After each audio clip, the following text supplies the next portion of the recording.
గ్రామీణ ప్రాంతాల్లోని నిరుద్యోగ యువతకు, మహిళలకు రోజువారీ ఆదాయాన్ని అందిస్తూ ఆర్థిక భరోసాని కల్పిస్తోంది నాటుకోళ్ల పెంపకం. ఇటీవలి కాలంలో నాటుకోడి మాంసానికి, గ్రుడ్లకు డిమాండ్ పెరగడంతో వీటి పెంపకం వాణిజ్య రూపును సంతరించుకుంది. ముఖ్యంగా గిరిరాజ, వనరాజ, గ్రామప్రియ, రాజశ్రీ వంటి సంకర రంగు కోడి జాతులతో పాటు దేశీ నాటుకోళ్లను పెంచుతూ ఆదాయాన్ని పొందుతున్నారు. ప్రభుత్వం సైతం పలు రాయితీలు అందిస్తూ రైతులను ప్రోత్సహిస్తోంది. పెంపకంలో కొద్దిపాటి జాగ్రత్తలు వహిస్తే నాటుకోళ్లను లాభదాయకంగా పెంచుకునే అవకాశం ఉందంటూ వివరాలు తెలియజేస్తున్నారు సంగారెడ్డి జిల్లా జహీరాబాద్ డిడిఎస్ కృషి విజ్ఞాన కేంద్రం పశు సంరక్షణ శాస్త్రవేత్త డాక్టర్ కైలాష్. గుడ్ల ఉత్పత్తిలో ప్రపంచంలో భారతదేశం అనేది 2వ స్థానంలో, అదేవిధంగా కోళ్ల మాంసం ఉత్పత్తిలో 5వ స్థానంలో ఉంది. అయినప్పటికీ గ్రామీణ ప్రాంతాల్లో ఉన్నటువంటి పేద ప్రజానికానికి సమతుల్యమైనటువంటి ఆహారం అనేది అందటం లేదు.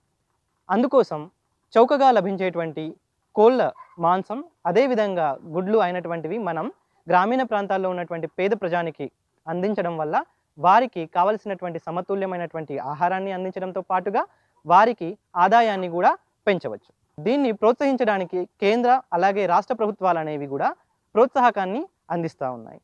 అందులో ముఖ్యంగా ఏంటంటే మన దేశీవాళీ కోళ్ళు ఏవైతే ఉన్నాయో అవి కేవలం 40 నుంచి 60 గుడ్లు మాత్రమే పెడతాయి.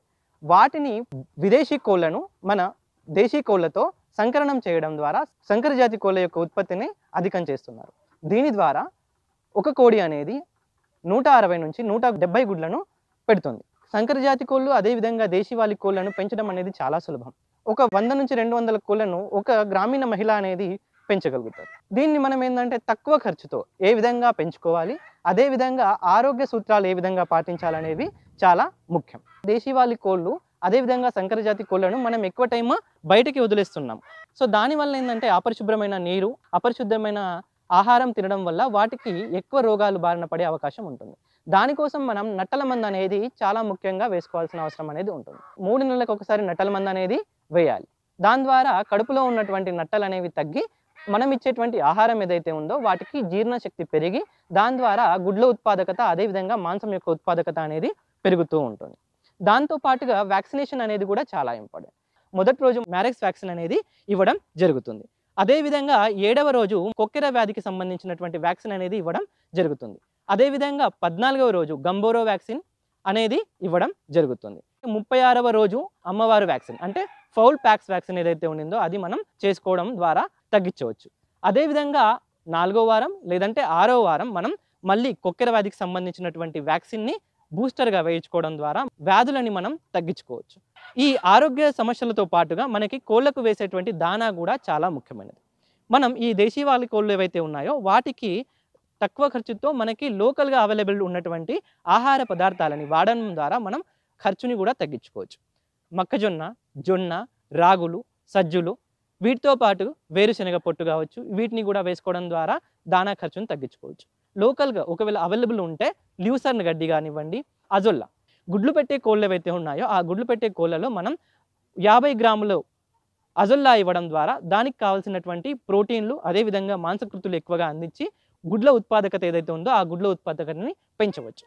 అదేవిధంగా గ్రామీణ ప్రాంతాల్లో చూసినట్లయితే మనకి ఎక్కువగా వచ్చే సమస్యలు ఏంటంటే గుడ్లు పెట్టే కోళ్ళు ఏవైతే ఉన్నాయో దాంట్లో గుడ్డు యొక్క బయట పొర ఏదైతే ఉంటుందో అది చాలా పల్చగా ఉంటుంది. ఇది ఎందుకు ఉంటుంది అంటే దాంట్లో కాల్షియం డిఫిషియన్సీ అనేది ఎక్కువగా ఉండడం వల్ల గుడ్ల యొక్క పైన పొర ఏదైతే ఉండిందో అది చాలా పల్చగా ఉంటుంది.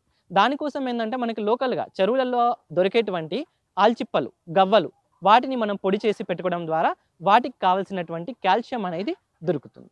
ఇదే కాకుండా మనకి మార్కెట్లో అవైలబుల్ ఉన్నటువంటి కాల్షియం సప్లిమెంట్స్ ఏవైతే ఉన్నాయో వాటిని కూడా ఇవ్వచ్చు.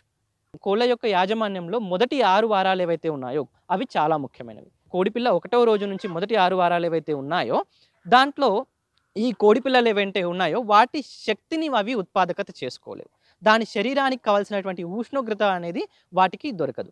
అదేవిధంగా రోగ నిరోధక శక్తి ఏదైతే ఉండిందో అది చాలా తక్కువగా ఉంటుంది.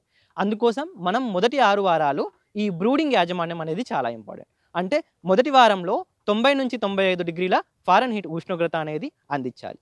తరువాతి వారాల్లో 5 డిగ్రీల ఫారెన్హీట్ ఉష్ణోగ్రత అనేది తగ్గిస్తూ 5వ వారంలో 70-75 ఫారెన్‌హీట్‌ల ఉష్ణోగ్రత ఉండేటట్టు చూసుకొని, ఆ కోడి పిల్లలకి అంటే మొదటి రోజు వాటికి ఎలక్ట్రోలైట్స్ అందించడం, అదేవిధంగా ఈ మొదటి వారాల్లో ఏవైతే మనం వ్యాక్సినేషన్ ప్రోటోకాల్ చెప్పామో, ఆ వ్యాక్సినేషన్ ప్రోటోకాల్ ఇవ్వడం, అదేవిధంగా 3 నెలలకోసారి నట్టల మందు అనేది ఇవ్వడం, వీటన్నిటిని చేసుకున్నట్లయితే కోళ్ళలో మాంసం ఉత్పత్తి, అదేవిధంగా గుడ్ల ఉత్పత్తిని చేస్తూ గ్రామీణ ప్రాంతాల్లో ఉన్నటువంటి పేద ప్రజానీకం ఏదైతే ఉండిందో, వారికి కావాల్సినటువంటి సమతుల్య ఆహారాన్ని తీసుకోవడం, అదేవిధంగా వాటి నుంచి వచ్చినటువంటి గుడ్లు, అదేవిధంగా కోళ్ళని అమ్మి వారికి ఆదాయం అనేది కూడా చేసుకోవచ్చు. పెరటి కోళ్ళ పెంపకంలో అఖిల భారత కోళ్ళ పరిశోధన సంస్థ రాజేంద్ర నగర్ హైదరాబాద్ వాళ్ళు ఇచ్చినటువంటి రాజశ్రీ కోళ్ళు కానివ్వండి, లేదంటే డైరెక్టరేట్ ఆఫ్ పౌల్ట్రీ రీసెర్చ్ ఇస్తున్నటువంటి గ్రామప్రియ వనరాజ కోళ్ళు ఏవైతే ఉన్నాయో, ఇవి కూడా మనకి బ్యాక్‌యార్డ్ పౌల్ట్రీ అంటే పెరటి కోళ్ళలో ఇవి చాలా అనువుగా ఉన్నాయండి. గ్రామీణ ప్రాంతాల్లో లభించేటువంటి దేశీవాలి కోళ్ళ యొక్క డిమాండ్ కూడా చాలా ఉంది. కమర్షియల్‌గా పెంచేటువంటి కోళ్ళకి ధీటుగా పెరటి కోళ్ళ పెంపకాన్ని చేసుకొని ఆదాయాన్ని పొందవచ్చు.